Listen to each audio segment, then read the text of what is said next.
Hello, good afternoon, and welcome to News Central TV. My name is Mazino. Appeal first. The top stories at this hour. ICPC recovers over 13 billion naira diverted funds in September 2024. And INEC Rivers State Dependent Electoral Commission bicker over voters' registers as election day nears.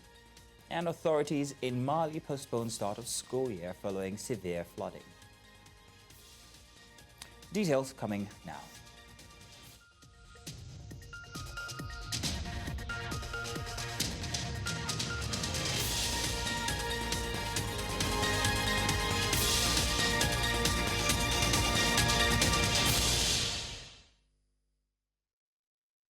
We begin the news in Abuja, where the federal government has announced the provision of a new tax relief for deep offshore oil and gas production to boost investment in the sector. It also announced that the importation of key energy products and infrastructure, including diesel, feed gas, liquefied petroleum gas, compressed natural gas, electric vehicle liquefied natural gas infrastructure, and clean cooking equipment would no longer require value-added tax payments. The Minister of Finance and the Coordinating Minister of the Economy, Wale Edun, announced this in a statement on Wednesday. The statement, signed by the Director of Information and Public Relations, Mohammed Manga, said the initiative would position Nigeria's deep offshore basin as a premier destination for global oil and gas investments, bolster energy security, and accelerate Nigeria's transition to cleaner energy sources. The Independent Corrupt Practices and Other Related Offences Commission, ICPC, has announced that over 13 billion naira in diverted public funds was recovered in September 2024 alone. The chairman of the ICPC, Musa Aliyu, disclosed this during the launch of the Commission's 2024-28 Strategic Action Plan in Abuja on Wednesday. Aliyu, who emphasized that the anti-corruption agency has been working relentlessly to fulfill its mandate, did not disclose where exactly these funds were recovered from. The ICPC boss also disclosed that the Commission is digitalizing its operations, which he said will position it as a leader in leveraging technology to combat corruption. A bill seeking to license the operation and practice of private investigators in Nigeria has been stepped down on the floor of the Senate. The sponsor of the bill, Osita Ogu, was advised to step down the bill after some senators described the proposed bill as a recipe for disaster. News Central's Emmanuel Bagudu reports. It's the first plenary of the week on the floor of the Senate, and the bill seeking to legalize the practice of private investigation in the country was discussed by lawmakers. The sponsor of the bill took time to highlight some provisions in the bill which he says seeks to provide a framework for the licensing and practice of private investigators in the country. Serious socio-economic and even political consequences. A legislative framework will provide a much-needed clarity and consistency in regulation of the information gathering practices of private investigators. This will help to enhance capacity to access information relevant to investigation and also help protect privacy of citizens. This divided the Senate as some lawmakers spoke in favor of the bill while others kicked against the bill, saying it will cause more harm than good. For all intents and purposes, it's desirable. We should be able to support it and pass it. The licensing of these people should be able to regulate the conduct of people so licensed. It's not for witch hunting or somebody going to investigate anybody at his whims and caprices. The effort of this private investigation is very complementary in many dimensions, and this will assist our businessmen in the area mentioned by the mover in terms of fraud prevention, insurance fraud, aviation, and many more, even in bank charges. I think that it would be risky to license anyone to have the right to approach any one of us and ask certain questions because the law has empowered him so to do. It will just be a license for extortion, a license for blackmail, an unnecessary rivalry, and it will not be controllable. I'm against the bill because if you are asking people to go and be licensed, I presently practice private investigation in this country. I investigated a lot of people in this country as a forensic accountant. I cannot go for another regulatory agency for me to be licensed to practice. After a heated deliberation, the President of the Senate advised the sponsor of the bill to step down the bill and further consult with other lawmakers who have raised concerns about the bill. A country where we have numerous wives, and then any of the wives can approach a private investigator, and they will bring very false evidence against you, and at the end of the day, you end up being scandalized. Social media will take that report as if the report is true. But however, I want to urge a view of the divergence of views and the concerns raised by your colleagues. Do you want to reject this and then represent it so that we just step it down? The issue you raised now was one of my major concerns. Somebody said that several men will not be very comfortable with it because it will impinge on their freedom of going to the other way. Meanwhile, a bill seeking to establish a Federal University of Agriculture and Tropical Studies, Irabiji, Osun State, passed second reading on the floor of the Senate. Most of this focus on science and technology, hence the need to establish the Federal University of Agriculture and Tropical Studies, Irabiji, Osun State, to increase the number of agricultural universities. This will help the back-to-land policy of the federal government to ensure the diversification of our national economy. Distinguished colleagues, a bill for an act to establish the Federal University of Agriculture and Tropical Studies, Irabiji, Osun State, and make comprehensive provisions for its due management and administration and for related matters 2024 SB 569. Second reading taken. The bill, if passed into law and assented to by Mr. President, makes provision for 3 Federal University of Agriculture and Tropical Studies in the country. In Abuja for News Central, I am Emmanuel Bagudu. Now, the Nigerian Defense Headquarters has cleared the air over controversy surrounding the arrest, detention, and trial of Seaman Abbas Haruna by the Navy. The Director of Defense Information, Major General Tukur Gusau, while speaking to newsmen in Abuja, says that the discharged naval rating was arrested following his refusal to obey orders and surrender of his weapon, a situation deemed as unprofessional and a display of gross misconduct by the rating.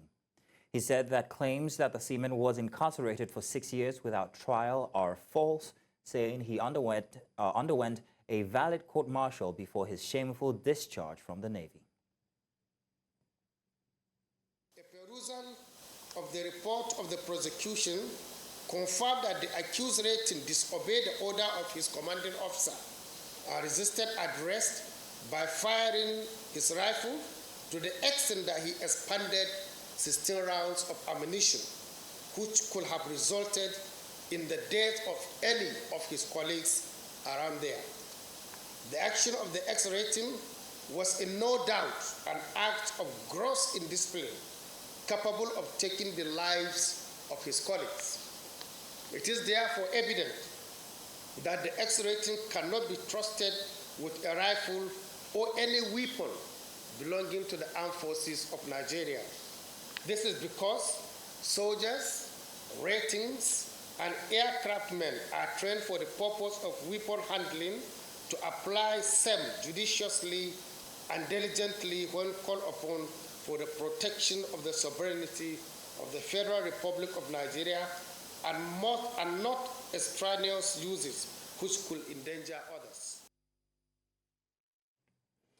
Some residents of the Federal Capital Territory have accused the federal government and the Nigerian police force of suppressing. Apologies, we'll go on a very short break. When we get back, we'll complete that story. Now let's complete that story. Some residents of the Federal Capital Territory have accused the federal government and the Nigerian police force of suppressing the rights of citizens to express themselves in the recent #Fearless October protests. Now, some of them spoke to News Central Television in Abuja, saying this is a breach of their constitutional right to peaceful assembly. Now, News Central's Emmanuel Bagudu completes the report. Security operatives patrolling within the major streets in Nigeria's capital, hunting for protesters. While they clearly allowed pro-government protesters, giving them protection, the same gesture was not given to anti-government protesters who were dispersed using tear gas canisters.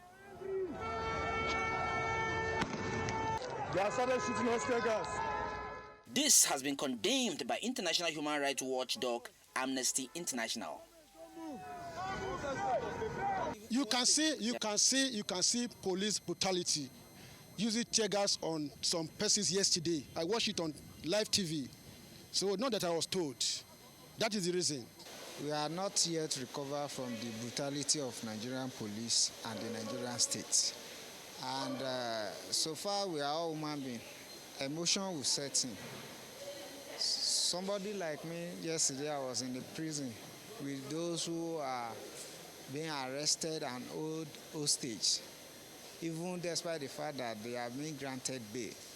But the condition and terms of that bail, no poor individual and working class in Nigeria can meet up with it. So we are still battling with it, and emotionally we are down that the state can suppress the citizen like this. The essence of the protest is a result, and maybe even when people come out to protest, there is no result, So people rather, decided to go out their normal business rather than coming out and waste their time, and at the end of the day, there is not any results. Many of them, because of a level of enlightenment, they may feel that coming out, since it's a continuous processes and not yielding any result, they will be dwindling back. Some of these respondents predict anarchy, saying that aggrieved citizens may run out of patience soon, a situation that might not be good for the country. You can't suppress people for long. It's in the history. You can't keep oppressing people and say that they should not talk or they should not react. One day, they will not get scared of death, and they will have to face it. It's suppression. That is, we are being suppressed. Nigerians are being suppressed. You can't say anything. It's like we don't have a right. It's like we don't have a right. We don't have a saying. The common man doesn't have a saying. That's just it. Amnesty International, in a press statement issued on Wednesday, urged Nigerian authorities to end the repression of peaceful protests and listen to critics. In Abuja, for News Central, I am Emmanuel Bagudu. Now, parents have expressed concern over the closure of primary schools across the 6 area councils of Nigeria's Federal Capital Territory, following the ongoing strike action by the local education authority teachers. The primary school teachers within the FCT earlier embarked on an indefinite strike over unpaid salary arrears for the last 25 months, despite repeated appeals to effect the payment. Now, News Central Joshua Imarai has more on this report. Public primary schools in Abuja have been closed as a result of the teachers' ongoing strike action. Some of the students who have been idle since the strike began are currently seen playing football in the streets. I came to play ball because I'm free at home. There's no teacher that's going to teach me how. I hope very soon that they'll end this and we'll come to school. The parents of the students say their children have suffered significant setbacks as a result of the ongoing strike action. Look at some private school, children are going to school, but the government school, children are at home doing nothing. They are asking me questions every day. What happened? Why your children are not going to school? So I feel embarrassed. So because we don't have enough to put them in private school, we say, okay, let them come and just join public school. We don't know whether the government want us, as we don't have the money. Does it mean our children will not go to school? As my child, every time he wake up, he will tell me, Mommy, I want to go back to school. In the extent, he was telling me that I should change his school. Many children are not in school as a result of the primary school teacher strike in the Federal Capital Territory. The parents of these students say attending private school is not an option given the state of the nation's economy. However, the parents are calling on the government to resolve the issue so the kids can return back to their classrooms. In Abuja for News Central, I am Joshua Imarai. And now to political matters. Former Vice President Atiku Abubakar has asked the National Assembly to create a single 6-year tenure for anyone who becomes president of Nigeria. Abubakar, a former presidential candidate of the People's Democratic Party in 2023, said the presidency should be rotational among the 6 geopolitical zones of the country. In a memorandum to the Senate Ad Hoc Committee on the Constitution Review, Abubakar said he is proposing amendments to Sections 130, Section 1, 135, Section 2, and 137, Section 1, Subsection B of the Constitution. The former vice president said his proposed amendments are targeted at addressing the pitfalls in the country's electoral laws. A member of the House of Representatives, Member Chris Nkwonta, representing Ukwa East West in Abia State, southeast Nigeria, has defected from the People's Democratic Party to the All Progressives Congress. The Speaker of Nigeria's House of Representatives announced the defection during plenary on Wednesday. The Deputy Minority Leader opposed the defecting, warning the member of provisions contained in the Constitution mandating that his seat be declared vacant.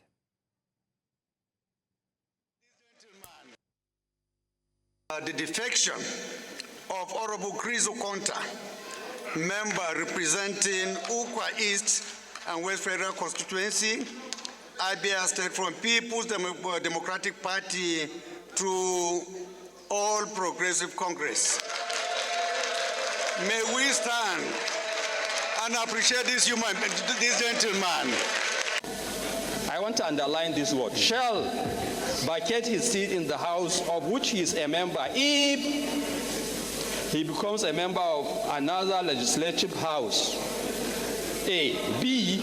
Any other circumstance arise that if there is no member of that Senate or House of Representatives would cause him to be disqualified for election as a member. He ceases to be. To the political situation in Rivers State now. The Independent National Electoral Commission says it is yet to release the 2023 voter register to the Rivers State Independent Electoral Commission, RSIEC. Speaking at a press briefing in Port Harcourt, the resident electoral commissioner Johnson Alalibo said RSIEC had applied for the register, but it was yet to be released to them because of administrative reasons.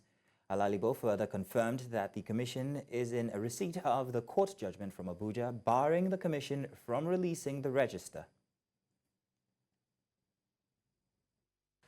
However, to make it very clear, the RISEC has written to us about 2 times for release of register, but we have not released before we received from our headquarters an order from Federal High Court restraining INEC from releasing the register. So up to now, we have not officially handed over the Rivers State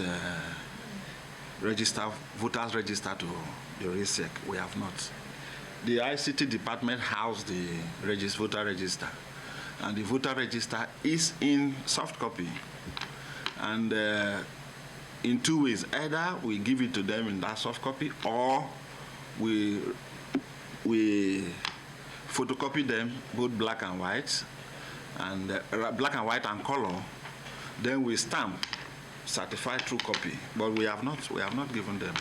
There is no register in our office that will show that we have handed over such a document to them. They have not, but they have written.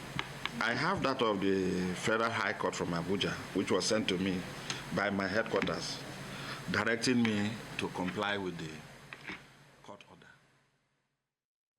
Meanwhile, the Rivers State Independent Electoral Commission has refuted claims by the chairman of the Independent National Electoral Commission in Rivers State, denying the release of the voter registration manifests to RISEC. According to RISEC, they received the document from INEC as far back as November 2023. This was disclosed by RISEC Commissioner for Public Affairs and Civic Education, Tobin Temunotonye, while addressing the issue surrounding the court ruling against the release of the voter registration details. Temunotonye also referenced the court judgment instructing RISEC to use the 2023 voter registration data. He affirmed that nothing is hindering the elections as the commission is strictly adhering to the law. As we speak, we don't have the copy of the judgment as far as the Sixth Commission is concerned. We do not have that judgment, copy of that judgment with us. The copy of order of the court that we have is the one that the Commission received on the 6th of September 2024 to the effect that we are, by that order, mandated to conduct the local government poll. The Independent Electoral Commission also mandated to release the voter register for us and the likes. Let me place it on record before the hearing of the entire world that as we speak, we are already in possession of the 2023 updated voters register for the conduct of the October 5th local government poll in Rivers State. In the meantime, the Inter-Party Advisory Council, an association of registered political parties in the country, has thrown its weight behind the October 5 deadline for local government elections in Rivers State. IPAC chairman in Rivers State, Solswema Osaro, at the media briefing in Port Harcourt, said the decision followed careful observation that there is no legitimate court order restraining the State Independent Electoral Commission from conducting the poll. He said the order from a federal high court in Abuja cannot stand on the grounds that it came after a court of coordinated jurisdiction in Port Harcourt ordering the elections to be held, and that the voters register, which is restrained by INEC from releasing, had already been obtained by the State Electoral Commission before the order. The October 5th election, sanctioned by the Rivers State Independent Electoral Commission, remains sacrosanct. We are very much aware that there are conflicting court judgments that have thrown members of the public, members of IPAC, members of our various political parties into some level of discomfort. And that is why we are addressing the press today to inform everyone, particularly our members, our candidates, those who have passed through processes, those who have committed their energies, resources, time to participate in this election, to prove that we are ready to provide leadership at the grassroots level in our various local governments to stand firm that the election will hold. We are standing on the authority of the judgment delivered by Honorable Justice Igwe of the Rivers State High Court that has empowered, authorized, and allowed RISEC to conduct this election with the 2023 INEC voters register. That's a judgment of Court of Competent Jurisdiction. It is strike law to also state that. Still on the local government elections, Rivers State Governor Siminalayi Fubara has declared Thursday, October 3rd and Friday, October 4th, 2024 as public holidays to enable residents of the state to travel to their various communities to fully participate in the Saturday, October 5 local government elections. The governor also announced strict restriction of vehicular movement of residents from midnight on Friday, October 4 to 5 p.m. on election day. Governor Fubara made the declarations in a statewide broadcast to the people of the state at the Government House in Port Harcourt on Wednesday.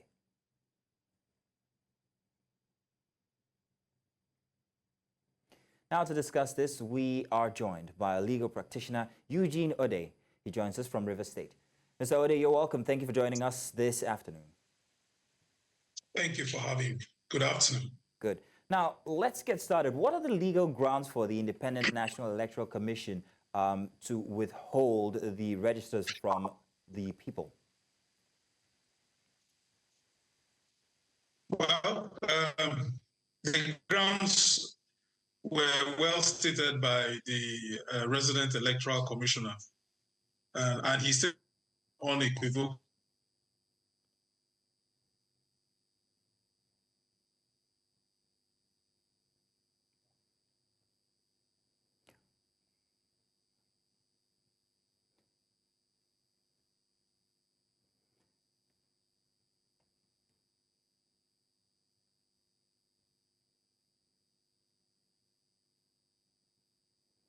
Mr. Eugene, we're hoping that you're still there. We're unable to hear you, or perhaps maybe we'll come back to you after we get that sorted. Now, away from Rivers State, party stalwarts of the All Progressives Congress in Plateau have flagged off campaign activities for the all-important councillorship and chairmanship elections in the state. The grassroots elections, which last held 3 years ago, is slated to hold on the 9th of October 2024. Convener of the APC campaign flag-off, Yusuf Gaddi, member representing Pushkin Kanke Kanam Federal Constituency, expressed optimism that the party will be victorious at the polls. News Central's Chizoba Nyanwe tells us more.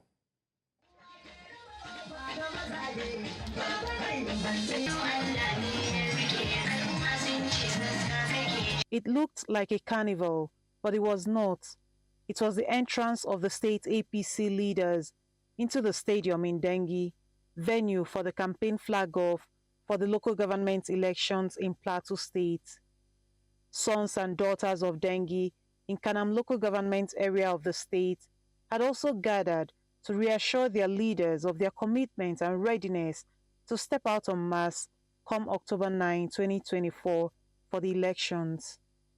They say they will ensure their votes count as they call on the Plateau State Independent Electoral Commission to play a fair game. Our expectations are that there should be a fair and free election. Like the governor has always said, that he's going to organize a free, fair and just election.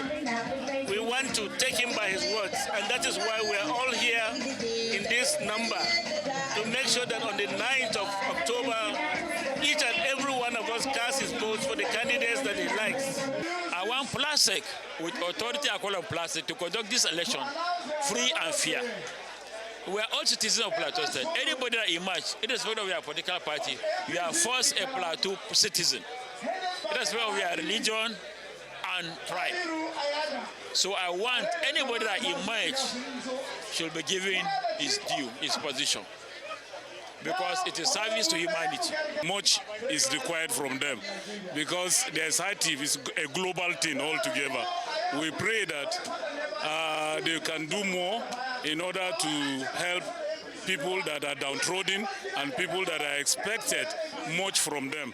So we're praying that they should gear up to uplift poverty from our people. I think that's the essence of it all.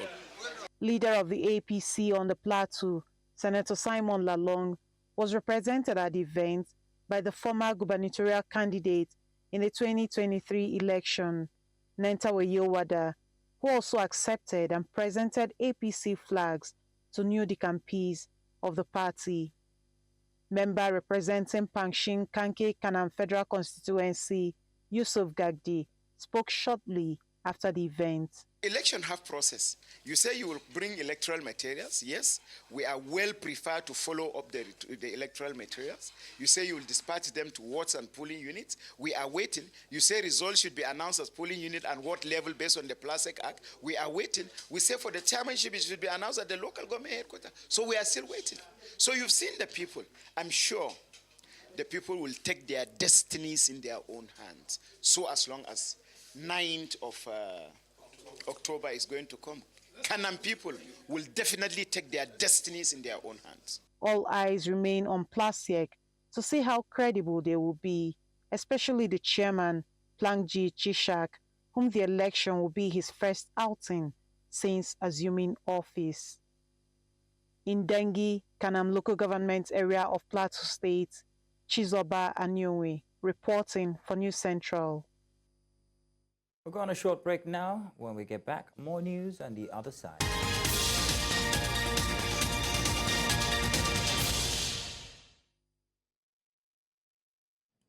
You're welcome back. The news continues in West Africa now, where parts of Mali's capital, Bamako, are underwater, with buildings lying damaged, forcing authorities to postpone the start of the school year over the severe flooding. Director of the Dar es Salaam Franco-Arab School Group, Koniba Traore, said water broke the wall and more than 15 classrooms were filled. According to the International Organization for Migration, the exceptional rainfall recorded in Mali is the heaviest since 1967.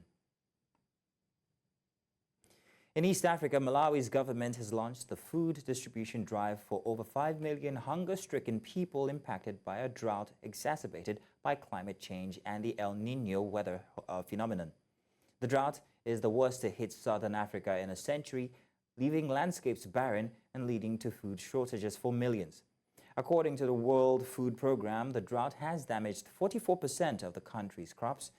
The country's Disaster Management Affairs Commissioner Charles Kalemba said the aid is a joint initiative between the government, the WFP and other donors.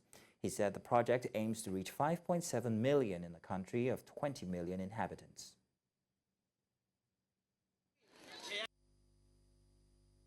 The El Niño situation has required us to act swiftly and decisively. Although in-kind food distributions are not the usual approach for WFP in Malawi in recent years, we normally rely on cash transfers, the severity of the food shortages in Malawi has compelled us to resort to imported food. Njala inakula chifukwa cha dzuwa ng'ambe imene ndinabwera pakati pathu. Talima koma osakolola. Dzuwa linakula kwambiri. Ndipo pa project imene yomwe aboma akonze kuti tiyandire thandizo tarithandiza kwambiri. Ndipo tiona kuti mwina njala ichepa. There are more than the 5.7 million people that are food insecure, and therefore we still need more resources to make sure that we increase the number that we are targeting, but also to make sure that we get to the end of the rain season.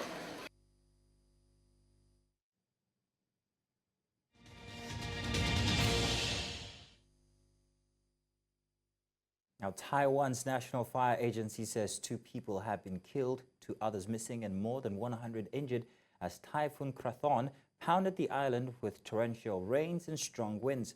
Krathon also temporarily disrupted electricity in nearly 55,000 homes. The government shut down schools and closed its financial market on Wednesday, while domestic flights and around 250 international flights were cancelled.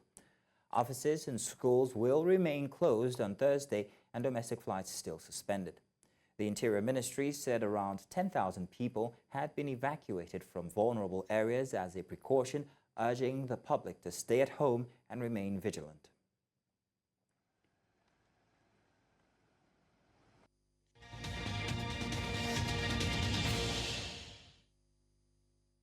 Business now. Nigeria has struggled to significantly boost its non-oil exports over the past 5 years, despite government efforts to increase foreign exchange and inflows. According to data from the National Bureau of Statistics, non-oil exports accounted for just 9.65% of the country's total exports in the first half of 2024, down from 15.3% in 2020, marking a 5.65% decline over the period. Odiri Erewa Megason, chairman of the Manufacturers Association of Nigeria Export Promotional Group, attributed this decline to various challenges, including the high cost of production that has stifled manufacturing exporters. The low contribution of non-oil sector to Nigeria's export profile remains a pressing issue as the country continues to rely heavily on oil revenues. The government's efforts to diversify the economy and reduce reliance on oil have yet to deliver substantial results, underscoring the need for structural reforms in non-oil sectors.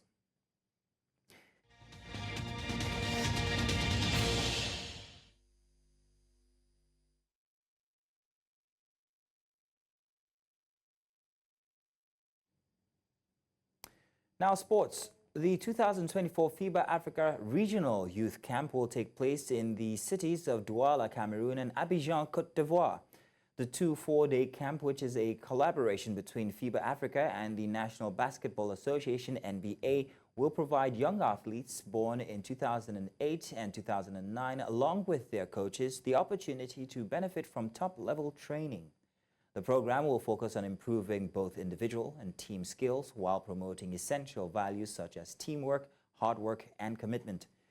This time, FIBA Africa will host 2 separate camps. The first, exclusively for boys, will take place at the Jopoma Sports Complex Gymnasium in Douala, Cameroon, from October 14th to 17th, while the second camp, dedicated to girls, will be held at the Palais de Sports de Tricheville in Abidjan from October 21 to 24. Argentina have been boosted by the return of Captain Lionel Messi for their CONMEBOL World Cup qualifier against Venezuela and Bolivia. The country's football association said on Wednesday after the 37-year-old recovered from an ankle injury. Messi, who plays for Major League Soccer club Inter Miami, was left out of Argentina's squad for their World Cup qualifiers against Chile and Colombia in August due to the injury which he sustained during a Copa America final. Argentina beat Colombia 1-0 to win a record 16th Copa America title. Zhang Shuai's historic China Open run ended in the quarterfinals on Thursday as the home hero, ranked 595th in the world, went out in straight sets to Paula Badosa. The former world number 2 from Spain won 6-1, 7-6 and faced 4th seed Coco Gauff of the United States and Ukraine qualifier Yulia Starodubtseva in the last 4.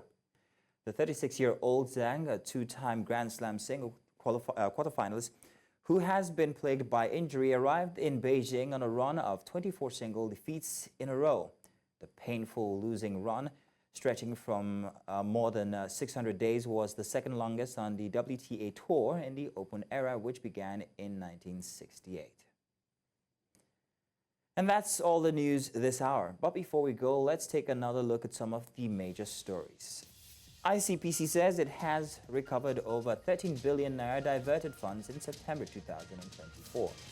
An INEC River State Independent Electoral Commission bicker over voters register as election day nears. Authorities in Mali have postponed start of school year following severe flooding. Now, do remember that you can watch News Central live on DSTV channel 422, Star Times channel 274, Avo TV, and of course on YouTube. Many thanks for watching. My name is Mazino. Appeal.